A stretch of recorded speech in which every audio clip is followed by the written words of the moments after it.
Usandisiye ndiri ndega baby, messenger ndini. Usandisiye ndiri ndega baby, ndizongoma ziri pamaketi ndaisamboda kunzwa panotaurwa nezvevasikana zvaisagona kunzwa kuti inini ndine musikana, asi kubva pandakona ipapo moyo wangu watora zvinhu zvandaona, ndichakuda kusvikira ndaora.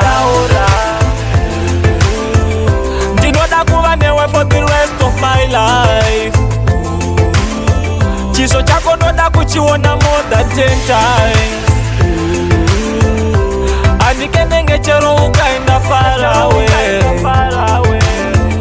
Ndinokutevera chero dzikaita 1000 miles. Ndichamboedza ndichambozama kuti ndikuitire zvaunoda. Ndinombozama zvinomboramba, asi kukuona wakasuwa ndoda. Uchinge uine chaunoda, usatyire kure mdiwa wangu ndiudze. Kunyangwe ini ndisina mari, ndinoshingirira kuti ndiitsvage. Ndinoda kuva newe for the rest of my life.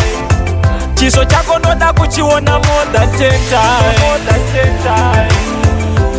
Andikendenge chero ukaenda far away.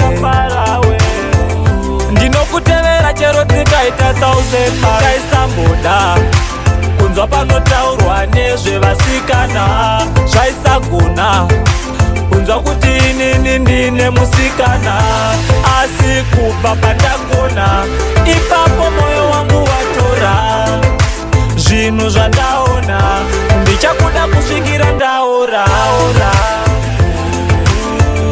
Ndinoda kuva newe for the rest of my life. Chiso chako noda kuchiona more than 10 times. Andikendenge chero ukaenda far away. Ndinokutevera chero dzikaita 1000 miles. Ndichamboedza ndichambozama kuti ndikuitire zvaunoda.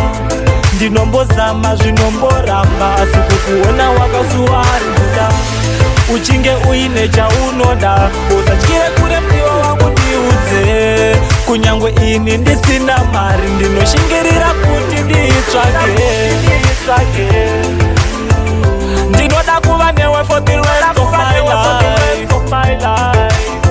Chiso chako noda kuchiona more than 10 times. Andikendenge chero ukaenda far away. Ndinokutevera chero dzikaita 1000 miles.